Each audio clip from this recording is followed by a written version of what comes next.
Hello, everyone, and welcome to Scouting Session, episode 24. I'm Jérôme Bérubé, and as always, I'm joined by Brad Allen. Hey, Brad, how's it going? It's going good. Playoff CHL hockey. It's what we need. Yes. Have you seen the famous Q game that went to like five overtime? Pretty crazy. Like there were some that Q game started, and that was 6 p.m. Eastern time. And there was some WHL game that had the time to start and finish before that one finished. So that was pretty impressive. So this week, Brad, we have a guest again. J.Brad Johnston is joining us to talk about some WHL prospect for the 2025 NHL Draft. J.Brad, how's it going? Hey, I'm doing good. Thanks for having me again. All right. So we have 1, 2, 5 prospect we're gonna talk about this week. So let's get started with Braeden Cootes from the Seattle Thunderbirds. So we're gonna use this episode just maybe as an update. Jay Brad, you've seen those guys in the playoffs so far, so this is gonna be a bit of a playoff updates that we do on most of them. So let's start with Cootes, who Seattle gave Everett like a good run for their money in the first round. Eventually losing in Game 6, I think double overtime. So maybe your thoughts on how he looked in that first round. Yeah, absolutely. So Coots is definitely a guy who's made for the playoffs, the high energy center. And like you said, Seattle, they gave Everett a run for their money. Coots was a big part of that. So playoffs is his time. He high energy guy. So he quick bursts of speed all around the ice. I felt down low on the forecheck. He was really getting in there really quickly. He got up offensively quickly, but also back defensively as well. So really 200-foot player, big fan of Coots. As for his stock, I'd say that he stayed about the same for me. I kind of expected a good playoff from him just from seeing how he is as a player as the years kind of gone. He stole a lot of pucks, primarily through stick lifts and bringing along the wall and back in. So a lot of possession-driven play from Coots, which really helped with his point total. So again, I expected him to have a good playoff, so I'm not really firing him up too much. But if you look at the kind of the player that he expects to be, that you project him to be at as kind of like a third line center, those guys are very valuable, especially this time of year, right? And he really showed that to teams. You look at the trade deadline in the NHL, third line centers like Scott Laughton, who I know, Jérôme, you mentioned was a comp for you at one point this year. Maybe that's changed, but Scott Laughton and Charlie Coyle fetched a lot at trade deadline time. So the NHL has shown that there is great value for these guys. And I think Coots did nothing but really either improve or really show people that he is that kind of guy during the playoffs this year and giving really the favorite Everett a huge run for their money. Brad, maybe you want to add something on Coots from your last few viewings on him.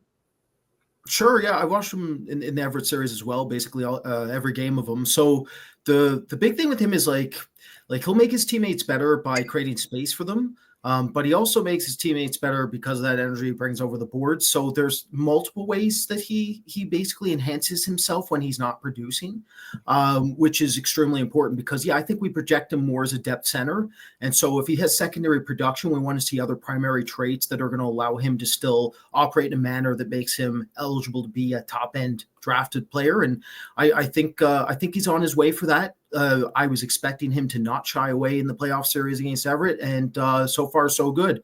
The only chance that he would have created any concern for me is if for some reason he turned invisible in this series. That has not happened. That has definitely not happened. So we're good to go. We'll break him down mechanically in our final ranking in way more depth. But for now, I think stock is steady. I would say stock steady, not going down, not going up. I think we have him in a range that makes sense for him. Yeah, during the season, 63 points in 60 games. Not like, okay, it's over a point per game, but not like crazy stats that like make you think you can project him as a top 2 center. That just I I don't think any of us really see that in him. 8 points in 6 games in the playoff. Again, over a point per game.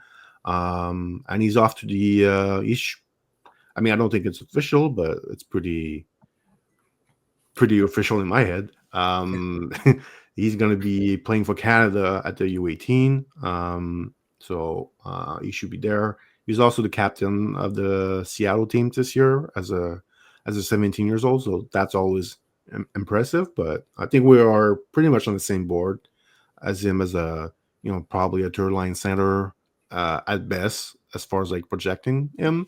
So yeah. Let's move on to another center out of the WHL, Cole Reschny from Victoria.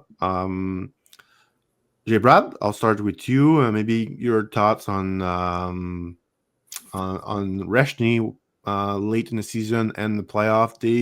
They had a big first round, beating Tri-City, I believe, in the opening round. Reschny has been, if you look at his stats, they're really impressive. Over 90 points during the season. And he did really well in the playoffs. So I'll let you talk about him and his stock, if it's moving up for you or steady or declining. So I'll just I'll give you the microphone here. For sure. And to answer that one right away, going up for me. So last time, or the first time I was on, spoke about Reschny and how he was passive a lot of the time. And as we've gone on through the season, it stayed a little bit the same. And then Victoria really added at the deadline. And he took on more of a secondary scoring type role for them, despite what the points will tell you. And he really excelled. Primarily playing as a center on that second line. He's really started to drive play. If you look in his playoff performance, it's been nothing short of outstanding for me. I believe it was 11 points in the series against 12 or 12. Sorry, yeah. I'm doubting him. So 12 points. Thank you. In against Tri-City. And if you look at the Game 4 performance specifically, those assists were amazing. The second assist and the third assist in Game 4, if you get a chance to watch those, that's really the type of player that he's become. The second, stealing the puck and using his vision from behind the net to find a guy out front for a goal. And then that third assist where he created space for himself, separation from the defender, opened up his body, opened up passing lane, found a guy for an open net. So stuff you love to see. But the other thing that I have loved that he's kind of done with his game in the playoffs is the aggression that he's been showing. He's cross-checking guys when he's getting in on the forecheck. I didn't see a lot of that during the season. Again, when you call a guy passive and then you see him in the playoffs cross-checking a guy, a little bit of a different player. So, he's given some shots to some guys. I liked it. He gave Jackson Smith a shot as well. So a couple draft eligibles going at each other. Creative playmaking, aggressive and really causing turnovers. He's really been a thief out there. It's been the stick lifts, similar to what Cootes has been doing, but he's also using his body positioning to box guys out and then take it along behind the net and then find offense from behind the net to the slot, which I've really loved about his game.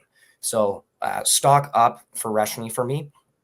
I dropped him a little bit pre-deadline, and then as the years kind of gone on, seeing him take that role, which, again, he's going to be more of a depth scorer in the NHL. He's not going to be a top-line player, at least in my opinion. So seeing him take that in junior to another level, and then seeing that aggression in the playoffs that really was missing from the game. Like, he was going to the net without the puck and battling big defensemen in front of that, like Jackson Smith at times. And I did not see that a lot during the regular season. So definitely up for me. He's really kind of changed how that's been, and keeping the clutch factor as well. Again, elimination game was probably his best game. So big fan of Reschny's performance down the stretch and into the playoffs. Excited to see it continue.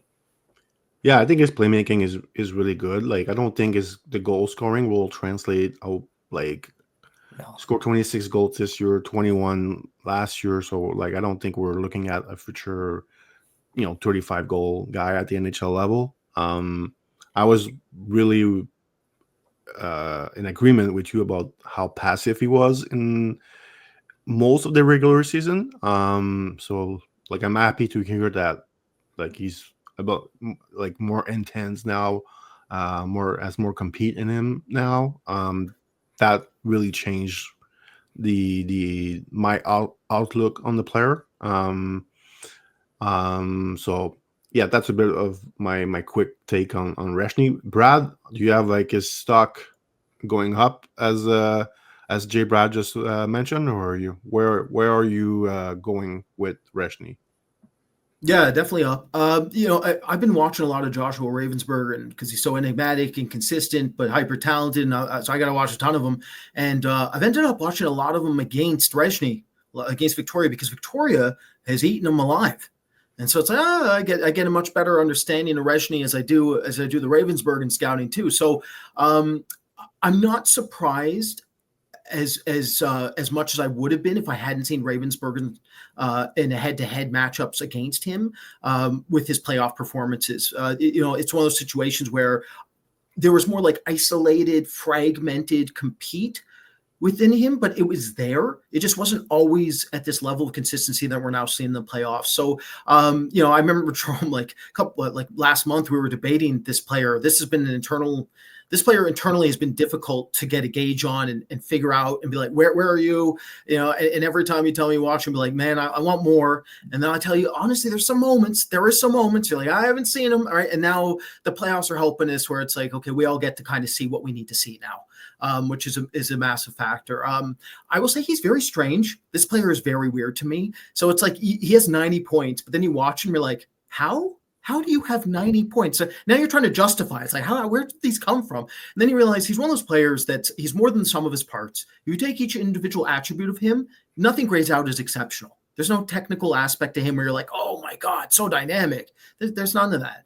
But the mentality out there and how he operates, how he thinks, he plays the game the way that allows him to optimize himself within the context of his physical makeup. So he knows he's not that big. So he navigates the offensive zone, and at times will try to avoid contact to make up for that, right?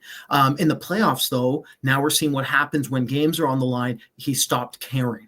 So it's good to be able to see a mental switch where he goes from, I'm thinking out there in an intelligent way to protect myself, but now I know too much is on the line, and if I get hurt, so be it. That's an incredibly important distinction to make with a small forward like this. So that's the comforting factor. In terms of absolute upside, I'm gonna be honest. I'm gonna have to grind some more here. I think it's very difficult right now to project where exactly he is. Is he a third liner? Is he a middle six? Can he sneak up there? It's difficult because the small area skill relative to height is inconsistent, and there's a wide spectrum of play outcomes. And we'll break those down in way more depth in our final ranking. So I'll leave it there, but stock is definitely up, and he's showing what he needs to show here in the playoffs. Yeah, it's up for me too because I was really not a fan to be honest. Like if you asked me mid-season, I was like, oh God, like I'm gonna rank him, but like I would prefer someone else taking him before my pick is coming, basically. So I just don't have much time for guys that I think are too passive, unless they're really talented. Like Nick Suzuki in Montreal he's pretty passive player most of the time, but the guy is pretty incredible at hockey, so I'm not gonna complain too much about it. I don't think Reschny is that type of talent, so that's different. But if he start competing more and he's more, more of an aggressor on the guys, like that's very different. So I have some homework to do before our final rankings to like figure out where we're gonna put him. But this draft, Jesus Christ, from from 20, we don't. It's kind of crazy to rank guys this year from like between 20 and 50. Like, oof, it's gonna be a hard one this year.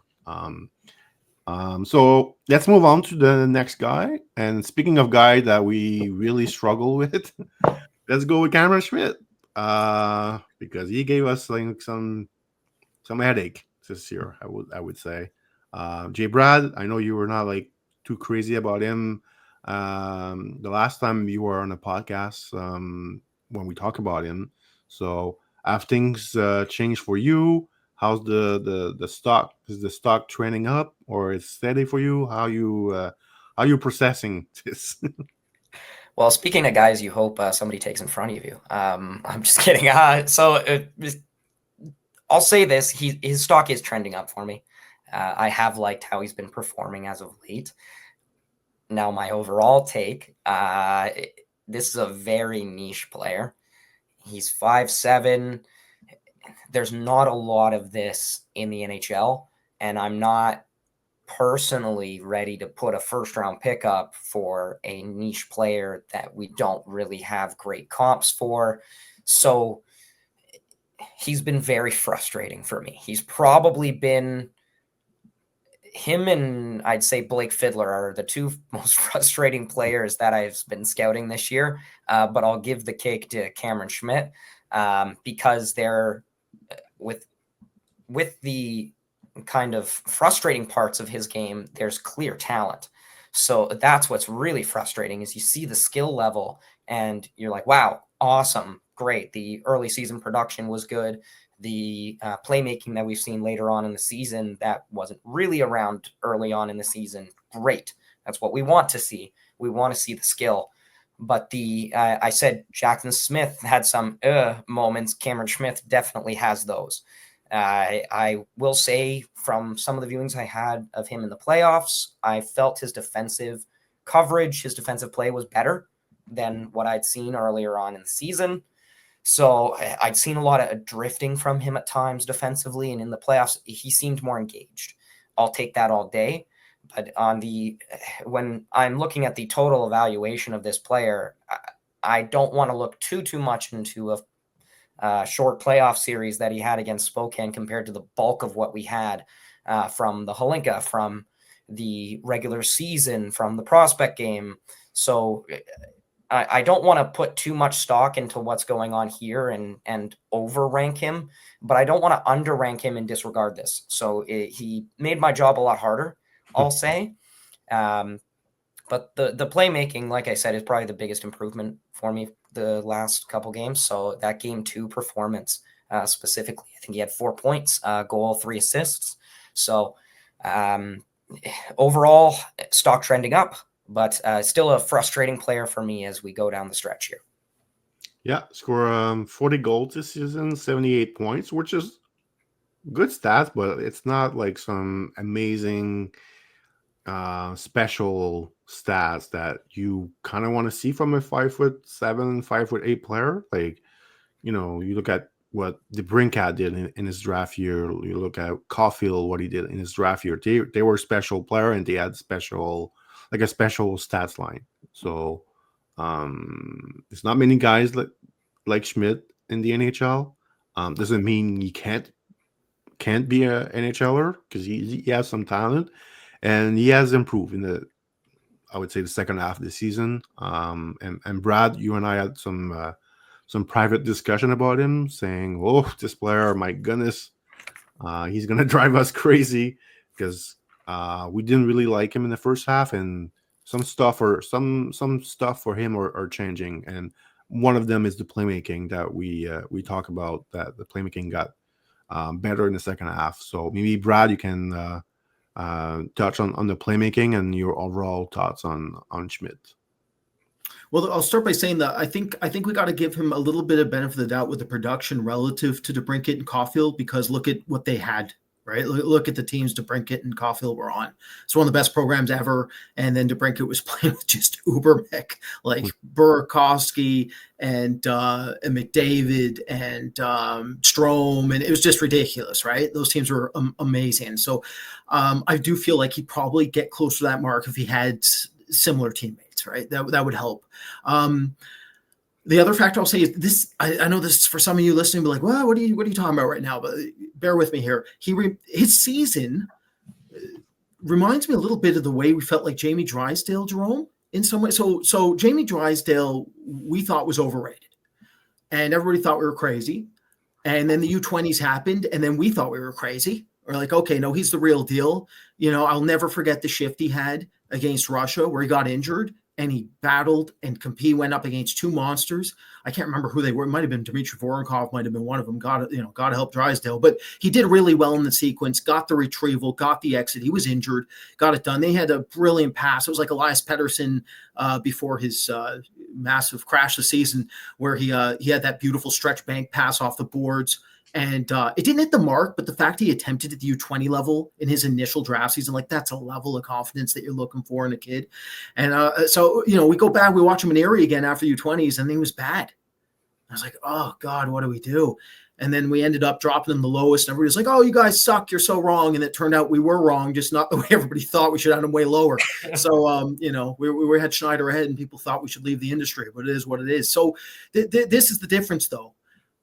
We thought that Cameron Schmidt, like Drysdale, was really overrated in the first half, despite the production, despite the talent level, despite the difference, though, is that Cam Schmidt didn't need a U20 or an international performance. It's not weighted through a tournament. What's happening? The second half surge is in league play. That is where now I am terrified. I'm scared of this kid. He is forcing my hand. So we looked at him in the same way as Daniil Gushkin. For the audience listening, that is a San Jose prospect who's had a cup of coffee at the NHL a couple of times. I can't remember if he's up full-time right now or not. But he was a very individual player who at the U17s annihilated everything in sight because he could outskate and outshoot everybody, and he just did it all himself. And that's the typical moniker for Russian forwards. I've actually talked to some of San Jose staff that drafted Gushkin, and their mode of thinking and what they told me is that, listen, when it comes to Russians, expect them to not have structure. And then if the kid's a good kid and you think he can think it through, he'll develop structure when you bring him over. And sure enough, Gushkin has done some of that. So with Schmidt, the problem was that it wasn't the MHL. It's not the MHL. It's the dub. So in the dub, you're expected to come in with structure already, especially if you're 5'7". You need help. Right? You need some support, but he didn't think that way. It was flash and dash, 10 seconds of his crazy speed burst, and then his conditioning would die down. He'd get his beautiful shot off, and it either goes in or it didn't. And in the beginning of the season, it was going in a ton, but the way he set up his structure wasn't the correct way to do it, so we weren't high on him still. Now he's producing less, but the structure is developing. He's starting to understand how to play with his teammates, starting to understand actually how to set up his teammates in all three zones. And to J.Brad's point, his 200-foot game is coming along. He's starting to understand that if you play defensively, it will get you the puck back quicker, and that means more chances for him offensively. And sometimes that's a maturing process. He's a younger kid. He's used to being able to score and do whatever he wants out on the ice. And now he's starting to understand that if he can be more effective off the puck, and more on the forecheck and on the back check and really strip the puck, which I've seen a couple times. They had some good neutral zone strips in my viewings. And, even after the whistles now, he's starting to show up a bit for me. He's starting to get underneath players' skins. He's starting to stand up to players.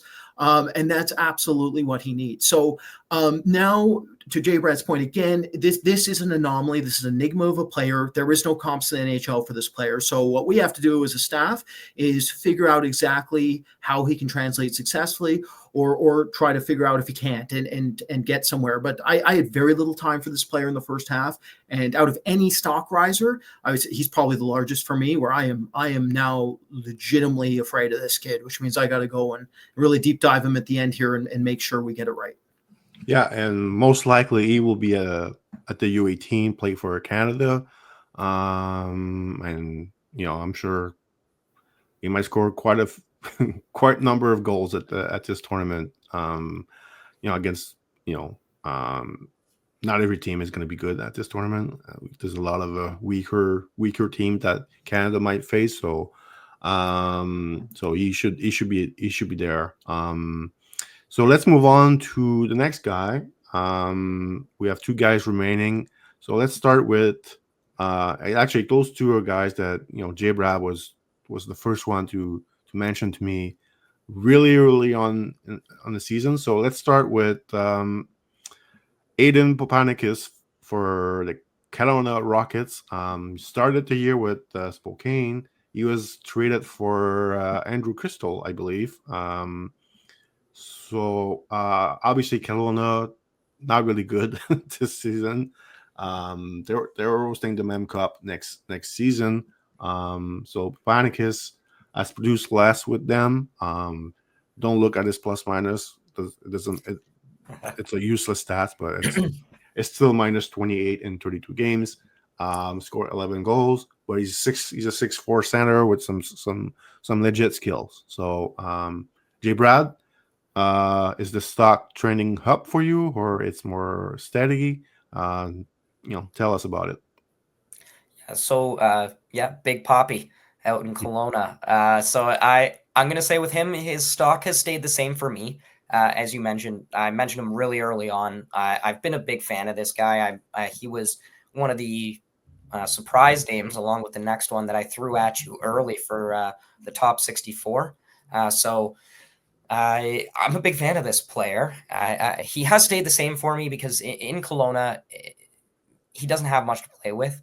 I do feel that his confidence has grown because really in Kelowna, one of the only players that they had, he got traded for. So Andrew Kustel goes the other way. He goes over to Kelowna. He was playing with some good players in Spokane, and now he goes to Kelowna where there's not as much. So big 6'4" center, good skating especially for the 6'4" guy, strong stride, good edge work. So in that 6 foot frame, that's something that really highlights. You see the other big 6'4" guy who's a good skater, Lyndon Lakovic. He doesn't have that kind of ceiling, that kind of talent. But with him, he's more consistent, I feel, in Kelowna than he was in Spokane, although the numbers won't show it. Mm-hmm. I feel it's more in how you've seen him play as the season progressed there. Again, a really poor team, one of the worst in the league. First guy we're talking about today who's not in the playoffs. Unfortunately, we won't get to see him probably at the U18s either. But with him, the confidence with the puck was, I feel, probably the biggest thing. He matched his goal total in Kelowna that he had in Spokane in fewer games, which I was impressed by. He does have a good shot. His playmaking is also really good. He's really good at coming off the wall up high in the zone and finding guys, as well as down low and curling up to the front. I find is where he highlights his playmaking the best. He has very good vision, always has his head up. He's not really scared to get hit either, obviously being 6'4". So he's always willing to take that contact. So overall, stock about the same. Still a big fan of this kid. Hopefully Kelowna will be a little bit better next year. He'll get drafted high and all look good for saying his name early. Yeah. I mean, dude, they will be better next year. Obviously, Iginla didn't really play this season. So that's going to be a big hat to their team next season. So Brad, maybe your thoughts on this player. Well, J.Brad said the two words that matter the most to me with this player. That's confidence and Lyndon Lakovic. So watching this kid, 6'4" right shot center. Those don't last long on draft day. So first thing I'll say is, like, probably save this for the final, but remember it here. I'll bring it up in the final again, which don't be shocked if this kid goes way higher than some people think. Like way higher. 6'4" right shot center who actually showed up in the second half, looked better. They don't last on draft day, especially in a weak class. So the reason that the confidence part and Lyndon Lakovic makes so much sense to me is that when you look at the toolkit, like, he can't skate as well as Lakovic, but he ain't far off. And he has posture. He's 6'4". He's efficient. He's fluid. So it's like, the skating's pretty good. And he's just getting started. And then you look at his shot, and I broke down like 100 shot sample. It was way better than I thought it would be. It was pretty darn good. It was like, okay, this kid actually has real shot quality, has a wheelhouse. One-time pucks, he can set up a catch and release. He can score in tight. He has nifty hands, meaning like he can adjust his angle in tight spaces quickly and rapidly in motion. He's an in-motion shooter. So there's value there. He can really, I think he's going to score a lot of goals next season. And then the playmaking, to what J.Brad said too, I was like, oh, this is a bit underrated. He can actually pass the puck as well. He can be a center. Now we're really talking.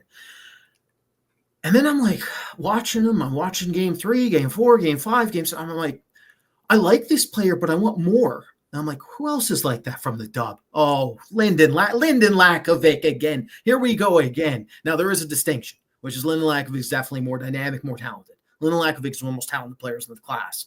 Paupanekis is not at that level, but he's still talented. He still looks like a top 9 talent. So I want more. but then maybe more comes. And if more comes, then you get insane value if you end up in the second, third round.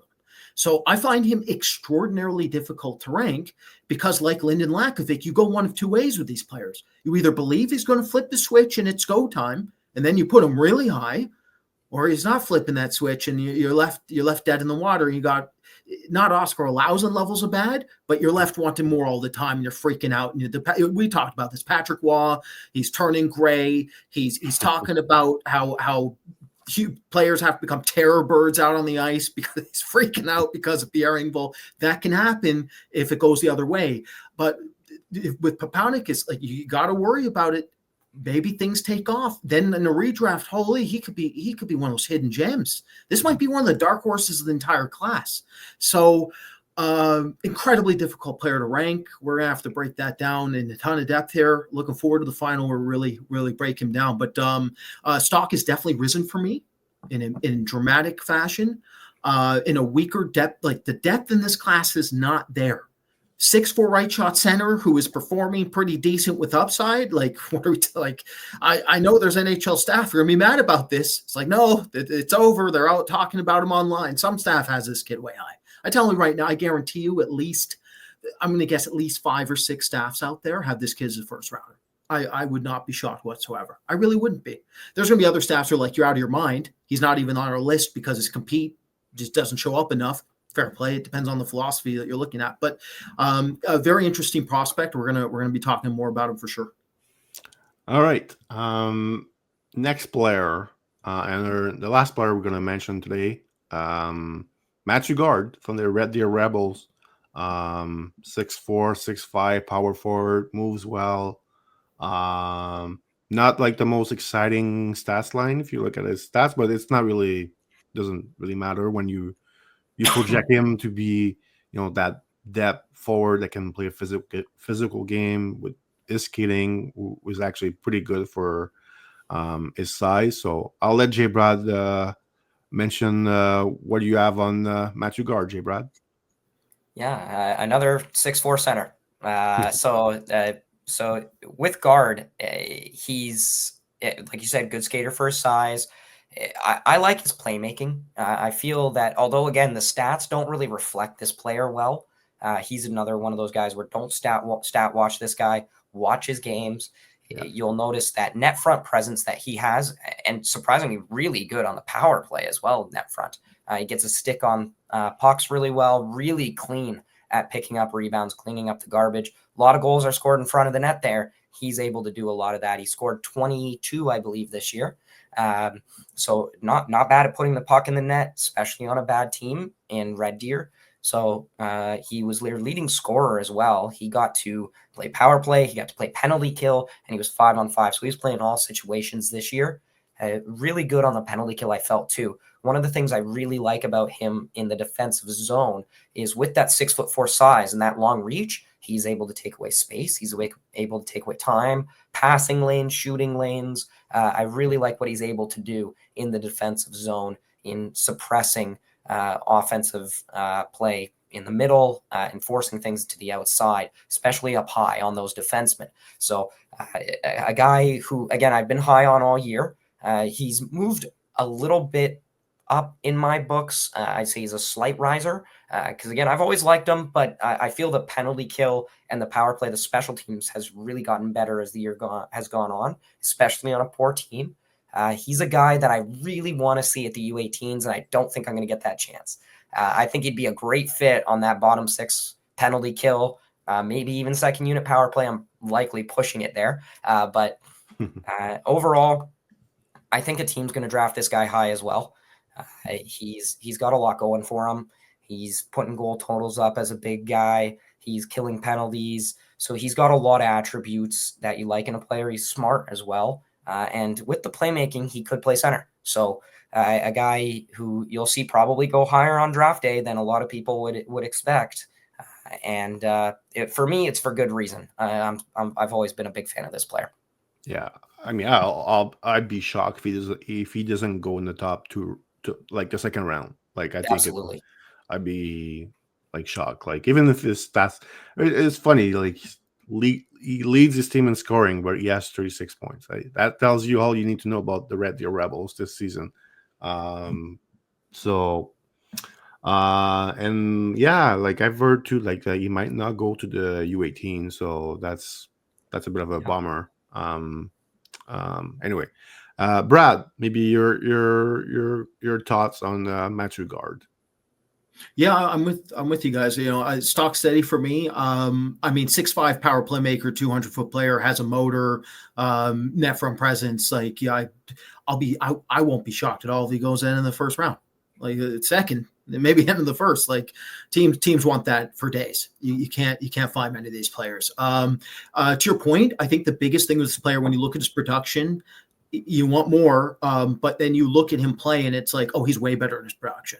It's almost like the opposite effect you get with Cole Reschny. You watch Cole Reschny during the season, you're like, wait, how many points do you have? 90-something? Almost 100 points. How? You watch this kid and you're like, oh, this kid should have way more production. This should be Jack Nesbitt numbers.